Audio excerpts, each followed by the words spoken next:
नमस्कार दोस्तों, good morning, Radhe Radhe. आप सभी का फ्यूचर कोचिंग क्लासेस में बहुत बहुत स्वागत है। आशा करते हैं कि आप स्वस्थ होंगे और मस्त होंगे। तो दोस्तों, आज हम करंट अफेयर की श्रृंखला का आगाज करते हैं चौथे सीरीज के माध्यम से। चौथी क्लास है करंट अफेयर की संगम सीरीज का। इसमें कुछ महत्वपूर्ण क्वेश्चनों को रखा गया दोस्तों, जो आपके एग्जाम के लिए बहुत ही इंपॉर्टेंट क्वेश्चन है। तो दोस्तों चलिए शुरुआत करते हैं, देखते हैं हम कौन कौन से क्वेश्चनों को रखा गया है, किस प्रकार से क्वेश्चन आपके एग्जाम में यहां से मिलेंगे। आपका पहला क्वेश्चन है, यह क्वेश्चन आपको दिया गया था कल वाले वीडियो में, लेकिन आप लोगों ने इसका जवाब नहीं दिया। तो आइए देखते हैं इसका आंसर क्या होगा। क्वेश्चन है, पहले देखिए, हाल ही में किसने राष्ट्रीय डाक टिकट प्रदर्शनी अमृत पैक्स 2023, कौन सा दोस्तों, अमृत पैक्स 2023 का उद्घाटन किया है? जिनमें से आपका ऑप्शन है माननीय नरेंद्र मोदी जी, दूसरा है पीयूष गोयल जी, तीसरा है अश्विनी वैष्णव जी, चौथा है इनमें से कोई नहीं। तो दोस्तों सही आंसर है अपना अश्विनी वैष्णव जी। अश्विनी वैष्णव जी जो भारत के वर्तमान में रेल मंत्री हैं और संचार मंत्री हैं, इन्होंने इसका आगाज किया है, प्रारंभ किया है, उद्घाटन किया है। तो दोस्तों ये जो बन रहा है प्रदर्शनी अमृत महोत्सव के नाम से, अमृत पैक्स के नाम से, दोस्तों चलेगा आपका 11 फरवरी से 15 फरवरी तक। ठीक है दोस्तों, 11 फरवरी से 15 फरवरी तक ये चलेगा आपका अमृत पैक्स महोत्सव, जो इसका उद्घाटन हुआ है अश्विनी वैष्णव जी के द्वारा। अभी हम देखें आजादी का अमृत महोत्सव मनाया जाने वाला है, तो उसी के संदर्भ में यह डाक टिकट जारी किया गया है। ठीक है दोस्तों, अब देखते हैं नरेंद्र सिंह तोमर, कौन दोस्तों, नरेंद्र सिंह तोमर वर्तमान में कृषि मंत्री हैं। धर्मेंद्र सिंह प्रधान कौन है दोस्तों, शिक्षा मंत्री हैं। और अगर से आपसे पूछा जाए अर्जुन मुंडा, तो अर्जुन मुंडा जी जनजातीय मंत्री हैं। क्लियर है? आइए देखते हैं अगला क्वेश्चन। आज की श्रृंखला का हमारा पहला क्वेश्चन है, जो बेहद ही महत्वपूर्ण है। इसमें कहा जा रहा है दोस्तों, वर्ल्ड बैंक ने भूकंप प्रभावित तुर्की के लिए कितने अरब डॉलर की सहायता की है? तो दोस्तों कितने अरब डॉलर की सहायता की है, चलिए देखते हैं। आपका ऑप्शन एक है 2.1 अरब डॉलर, दूसरा है 1.78 अरब डॉलर, तीसरा है 1.42 डॉलर, चौथा है इनमें से कोई नहीं। तो दोस्तों सही आंसर है अपना ऑप्शन दूसरा सही है, जिसमें कहा गया है 1.78 डॉलर की वर्ल्ड बैंक ने सहायता की है तुर्की में जो भूकंप प्रभावित क्षेत्र थे उनके लिए। तो दोस्तों बात आती है वर्ल्ड बैंक की। किसकी दोस्तों? वर्ल्ड बैंक की। इसकी स्थापना कब हुई थी दोस्तों? इसकी स्थापना हुई थी 1944 में। एक सम्मेलन हुआ था, ब्रिटेन वुड्स सम्मेलन, उसके तहत वर्ल्ड बैंक और IMF, कौन सा दोस्तों? IMF, जिसे वर्ल्ड बैंक की जुड़वा बहन भी कही जाती है, IMF को। ठीक है दोस्तों, कब हुआ था? 1944 में ब्रिटेन वुड्स सम्मेलन के तहत। ठीक है दोस्तों, अब देखते हैं वर्ल्ड बैंक का हेडक्वार्टर कहां पे है। वर्ल्ड बैंक का हेडक्वार्टर है वाशिंगटन DC में, और इसके अध्यक्ष हैं डेविड मालपास। कौन है? डेविड मालपास जी इसके अध्यक्ष हैं। टोटल मेंबर देखें दोस्तों कितने हैं, करीबन 189 टोटल मेंबर हैं वर्ल्ड बैंक के। क्लियर है दोस्तों? भारत इसका कौन सा था? भारत कब बना इसमें दोस्तों? शुरुआत में जब वर्ल्ड बैंक की स्थापना हुई थी तभी से भारत इसका सदस्य है। आइए देखते हैं क्वेश्चन नंबर दूसरा, जो बेहद ही महत्वपूर्ण, ये भी क्वेश्चन है। इसमें कहा जा रहा है दोस्तों, हाल ही में यूनेस्को शांति पुरस्कार से किसे सम्मानित किया गया दोस्तों? जिसमें से आपका ऑप्शन है नरेंद्र मोदी जी, दूसरा है ऋषि सुनक, तीसरा है एंजेला मार्केल, चौथा है इनमें से कोई नहीं। तो दोस्तों आपका ऑप्शन तीसरा सही है। कौन है? Angela Merkel. इनको क्या किया गया है? यूनेस्को शांति पुरस्कार से सम्मानित किया गया है। बात आती है यूनेस्को की, तो यूनेस्को की स्थापना दोस्तों हुई थी 16 नवंबर 1945 को। ठीक है दोस्तों, और इसकी हेडक्वार्टर कहाँ पे है? फ्रांस की राजधानी पेरिस में यूनेस्को का हेडक्वार्टर है।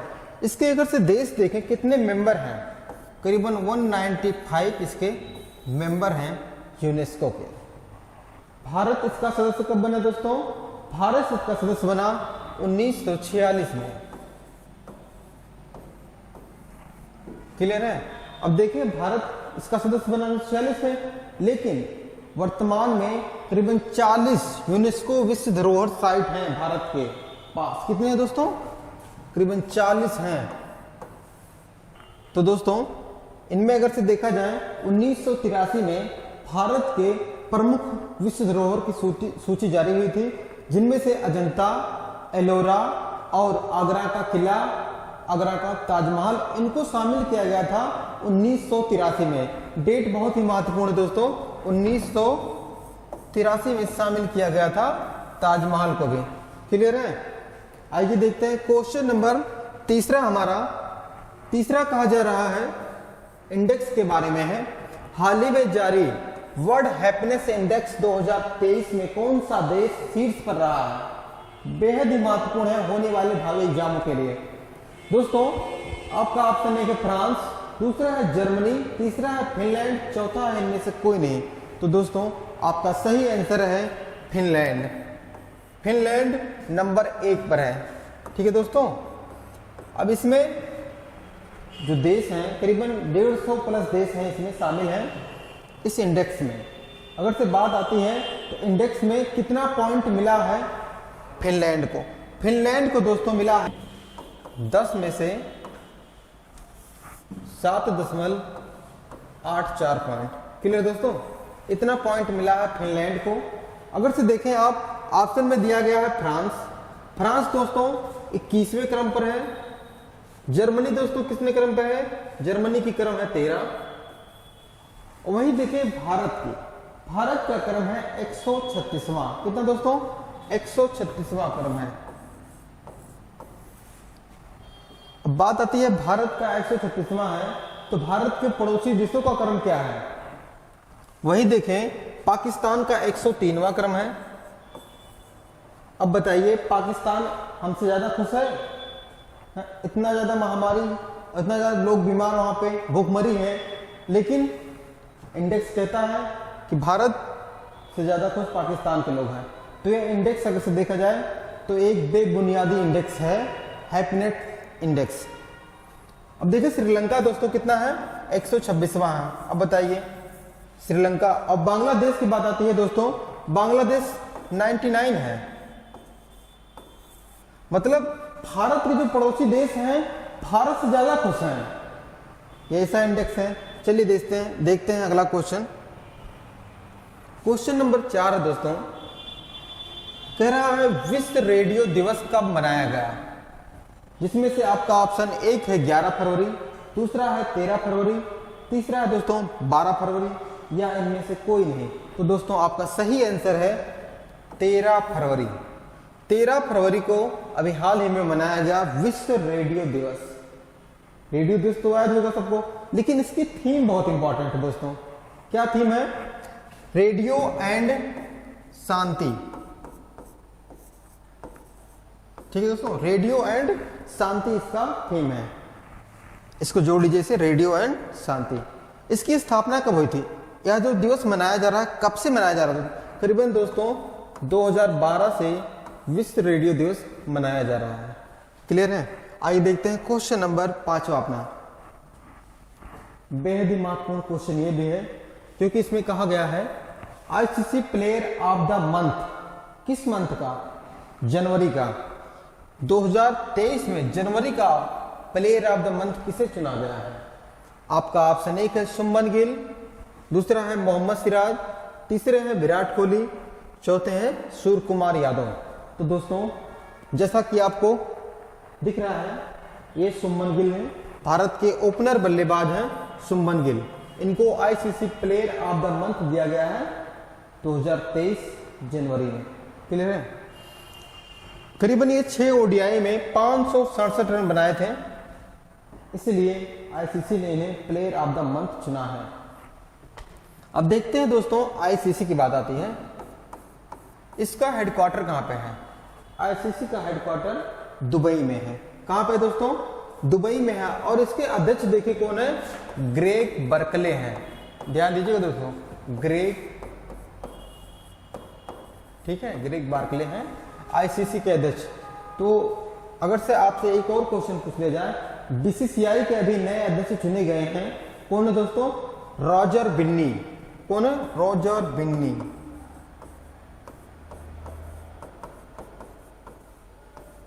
क्लियर है? आइए देखते हैं क्वेश्चन नंबर, अगला हमारा क्वेश्चन नंबर 6। क्वेश्चन नंबर 6 बहुत ही महत्वपूर्ण क्वेश्चन ये भी है। सभी महत्वपूर्ण क्वेश्चनों को इस श्रृंखला में रखा गया है। आप इनमें सोचिएगा कोई क्वेश्चन महत्वपूर्ण नहीं है। देखिए क्वेश्चन कह रहा है दिल्ली मुंबई एक्सप्रेसवे, दिल्ली मुंबई एक्सप्रेसवे जिसका नाम और देखिए, दिल्ली दौसा लाल सेठ खंड को किसने राष्ट्र को समर्पित किया है? एक्सप्रेसवे का नाम ध्यान देंगे आप, दिल्ली मुंबई एक्सप्रेसवे है और इसका नाम दिया गया है दिल्ली दौसा लाल सोट खंड। यह जो एरिया है इसका समर्पण देश को कौन किया है? आपका ऑप्शन 1 है द्रौपदी मुर्मू जी, दूसरा है नितिन गडकरी जी, तीसरा है राजनाथ सिंह, चौथा है माननीय नरेंद्र मोदी जी। तो दोस्तों यह काम अभी भारत के प्रधानमंत्री नरेंद्र मोदी जी द्वारा किया गया है। इस एक्सप्रेसवे को देश को समर्पित किया गया है। यह एक्सप्रेसवे करीबन दोस्तों 246 किलोमीटर है। कितनी है? 246 किलोमीटर है। देखिए दिल्ली से महाराष्ट्र मुंबई, जिसमें देखिए राजस्थान आ जाएगा, मध्य प्रदेश, गुजरात और मध्य प्रदेश, इतने स्टेट आ जाएंगे इस एक्सप्रेसवे के अंतर्गत। इसकी इस परियोजना की शुरुआती लागत है दोस्तों 5,940 करोड़, लेकिन टोटल लागत है दोस्तों कितना है? 12,173 करोड़। ठीक है दोस्तों, आइए देखते हैं अगला क्वेश्चन, क्वेश्चन नंबर 7। क्वेश्चन कह रहा है दोस्तों निकोस क्रिस्टोलाइट्स किस देश में राष्ट्रपति के रूप में चुने गए हैं? कौन है दोस्तों? निकोस क्रिस्टोडोलाइट्स किस देश के नए राष्ट्रपति चुने गए हैं? जिनमें से आपका ऑप्शन 1 है साइप्रस, दूसरा है न्यूजीलैंड, तीसरा है ऑस्ट्रेलिया, चौथा है पुर्तगाल। तो दोस्तों अभी भारत के विदेश मंत्री एस जयशंकर जी इस देश में दौरा करने के लिए गए थे, तभी ये क्वेश्चन बेहद ही महत्वपूर्ण हो जाता है। तो दोस्तों आपका सही आंसर है साइप्रस। साइप्रस देखिए आपको दिख रहा है, भूमध्य सागर में स्थित है साइप्रस और यह एक आइलैंड है।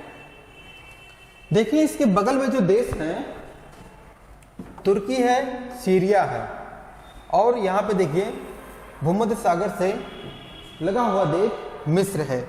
मिस्र के बगल से दोस्तों गई है सुएज नहर। क्लियर है? अब देखिए साइप्रस की बात आती है, इसके जो ऊपरी वाला हिस्सा है, जो पूंछनुमा आकृति दिखाएगा आपको मानचित्र में, उसको तुर्की ने कब्जा कर लिया है। ठीक है दोस्तों, आइए देखते हैं इसकी राजधानी क्या है। इसकी राजधानी है निकोसिया। क्या दोस्तों? निकोसिया इसकी राजधानी है साइप्रस की। अब देखिए साइप्रस जो था 1960 में, कब दोस्तों? 1960 में ब्रिटेन से स्वतंत्र हुआ था। ठीक है, अब देखिए ब्रिटेन के प्रधानमंत्री कौन है? ऋषि सुनक जी हैं। वहीं जापान के प्रधानमंत्री देखें कौन दोस्तों? फूमियो किसोदो है। कौन दोस्तों? फूमियो किसोदो वर्तमान में जापान के प्रधानमंत्री हैं। अब भारत का पड़ोसी देश नेपाल है। नेपाल के प्रधानमंत्री कौन दोस्तों? पुष्प कमल दहल। कौन दोस्तों? पुष्प कमल दहल वर्तमान में नेपाल के प्रधानमंत्री हैं। क्लियर दोस्तों? आइए देखते हैं क्वेश्चन नंबर 8 हमारा। क्वेश्चन नंबर 8 बेहद महत्वपूर्ण क्वेश्चन ये भी है। इसमें कहा जा रहा है दोस्तों, हाल ही में किस देश के शोधकर्ताओं ने अदृश्य गैलेक्सी की खोज की है? गैलेक्सी अदृश्य है, वो कौन सी देश है, कौन सी देश की संस्था है जिसने इसको खोजा है? जिनमें से आपका ऑप्शन 1 है फ्रांस, दूसरा है अमेरिका, तीसरा है ऑस्ट्रेलिया, चौथा है इटली। तो दोस्तों अभी इटली के शोधकर्ताओं ने इस अदृश्य गैलेक्सी की खोज की है। गैलेक्सी हमारे आकाश गंगा में बहुत से गैलेक्सियां हैं, करोड़ों हैं, अरबों हैं, 20 करोड़ समथिंग गैलेक्सियां हैं। एक गैलेक्सी में देखा जाए बीच में जो तारा होता है सबसे पुराना तारा होता है, उसी के अराउंड सभी ताराएं चक्कर लगाते हैं। जैसे अपने सौर मंडल का देखा जाए सूर्य है, जिसमें से 8 ग्रह चक्कर लगाते हैं। 9वां ग्रह प्लूटो था, उसे ग्रह की सूची से निकाल दिया गया है। ठीक है दोस्तों, अब देखें इटली की राजधानी क्या है दोस्तों, रोम है। इटली के बगल में है वेटिकन सिटी, जो सबसे छोटा देश है। क्या दोस्तों, सबसे छोटा देश है वेटिकन सिटी। आइए देखते हैं क्वेश्चन नंबर 9 हमारा चक्रवात से संबंधित क्वेश्चन है। कौन सा चक्रवात है दोस्तों, पहले देखिएगा। चक्रवात अभी आया है ग्रेबियल, किस देश में आया है? इसमें से आपका ऑप्शन 1 है जापान, इंडोनेशिया, न्यूजीलैंड, दक्षिण अफ्रीका। तो दोस्तों आपका सही आंसर है, यह चक्रवात आया है न्यूजीलैंड में। कहां दोस्तों, न्यूजीलैंड में। न्यूजीलैंड में आया है, प्रभावित इसका हुआ है उत्तर वाला एरिया। मतलब न्यूजीलैंड 2 भागों में बांटा गया है। अब 2 भागों में बढ़ता है तो दोस्तों एक आपको सुने होंगे कुक जल संधि है। कुक जल संधि के माध्यम से न्यूजीलैंड 2 भागों में बढ़ जाता है। वहीं देखिए न्यूजीलैंड की राजधानी दोस्तों क्या है, वेलिंगटन है। और यह वेलिंगटन जो है उत्तरी जो द्वीप है उस पर स्थित है न्यूजीलैंड के। अब देखिए न्यूजीलैंड के कहां पे, उत्तरी भाग में इसे प्रभावित किया था या चपेट में आया था न्यूजीलैंड का। वहीं देखिए इसका जो नामकरण कौन किया है, कौन किया दोस्तों, ऑस्ट्रेलिया की जो जांच एजेंसी थी, जो जांच ब्यूरो है, कौन सा ब्यूरो है, ब्यूरो ऑफ मीटीरोलॉजी। कौन दोस्तों, मीटीरोलॉजी ने इसका नामकरण किया है, ऑस्ट्रेलिया की एजेंसी है। ठीक है, अब दोस्तों अब देखिए कि जो महत्वपूर्ण नाम दिया गया है, जैसे पाकिस्तान में एक चक्रवात आया था, उसका नाम रखा गया था गुलाब। वहीं अगर से देखें इंडिया में एक आया था जिसका नाम रखा गया था अम्फान। ध्यान दीजिएगा, अम्फान। और म्यांमार में एक आया था, कौन सा आया था दोस्तों, ताउते। म्यांमार में आया था ताउते, जो कहा जाता है खड़खड़ाता आवाज करता हुआ, जिसे कहता है छिपकली, आवाज करती हुई छिपकली के रूप में इसका नाम दिया गया था ताउते का। ठीक है दोस्तों, बांग्लादेश में एक आया था चक्रवात, क्या दोस्तों था, निसर्ग। ठीक है दोस्तों, निसर्ग आया था बांग्लादेश में। क्लियर है, चारों आपको क्लियर हो गया ना। गुलाब पाकिस्तान में, अम्फान इंडिया में, वहीं देखें म्यांमार में ताउते, और निसर्ग कहां पे आया था दोस्तों, बांग्लादेश में आया था। क्लियर है, आइए देखते हैं क्वेश्चन नंबर हमारा लास्ट इस श्रृंखला का, जो बेहद ही महत्वपूर्ण क्वेश्चनों में से 1 नंबर 1 पर है। इसमें से कहा गया है भारत को पिछले 5 वर्षों से रूस से कितना हथियार प्राप्त किया गया है। कितने हथियार प्राप्त किए गए हैं डॉलर के रूप में आपको बताना है, जिनमें से आपका ऑप्शन 1 है 13 बिलियन डॉलर, दूसरा है 5 बिलियन डॉलर, तीसरा है 18 बिलियन डॉलर, चौथा है 20 बिलियन डॉलर। तो दोस्तों इसका सही आंसर है अपना 13 बिलियन डॉलर। कितना, 13 बिलियन डॉलर अभी रूस से करीबन 5 वर्षों में इतना हथियार प्राप्त किया गया है। ठीक है दोस्तों, अब रूस की बात आती है, इसकी राजधानी है मॉस्को। रूस 2 भागों में बढ़ जाता है। रूस में है यूराल पर्वत। यूराल पर्वत रूस को 2 भागों में बांटता है, एक भाग हो जाता है यूरोप का और एक भाग हो जाता है एशिया का। ठीक है, अब देखते हैं रूस के बगल में है यूक्रेन, जिसकी राजधानी है कीव। और यूक्रेन और रूस से युद्ध चल रहा है, करीबन साल भर होने वाला है, 1 साल होने वाला है। और यह युद्ध करीबन 24 फरवरी 2022 से माना गया है इस युद्ध का प्रारंभ हुआ है, और अभी भी निरंतर हल्का फुल्का गोलाबारी चलता रहता है। अब देखते हैं रूस। रूस पहले क्या था, यूएसएसआर का हिस्सा था। किसका दोस्तों?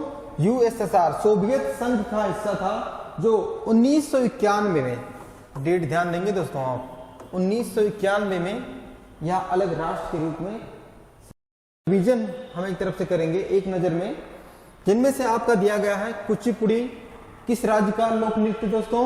आंध्र प्रदेश का है। वही देखिए भारतनाट्यम किस राज्य का प्रसिद्ध लोक नृत्य है?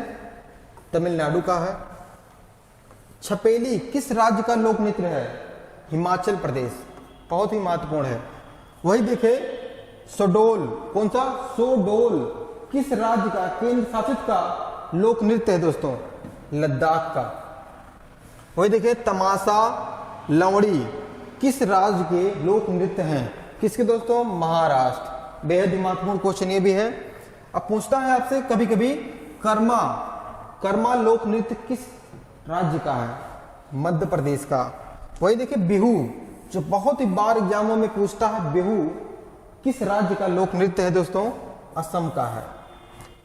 अपना उत्तर प्रदेश का एक लोक नृत्य है कथक। कौन सा है? कथक, उत्तर प्रदेश का। आइए देखते हैं, जो कल पढ़े हैं उसका रिवीजन करते हैं एक सरसरी निगाह में।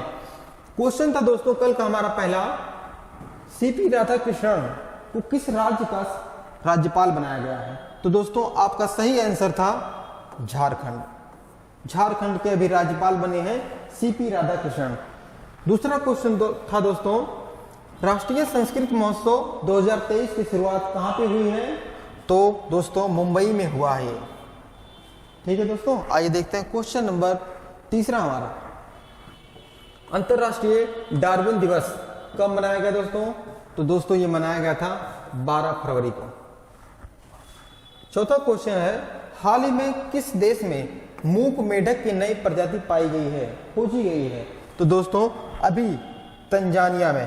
कहां पे दोस्तों?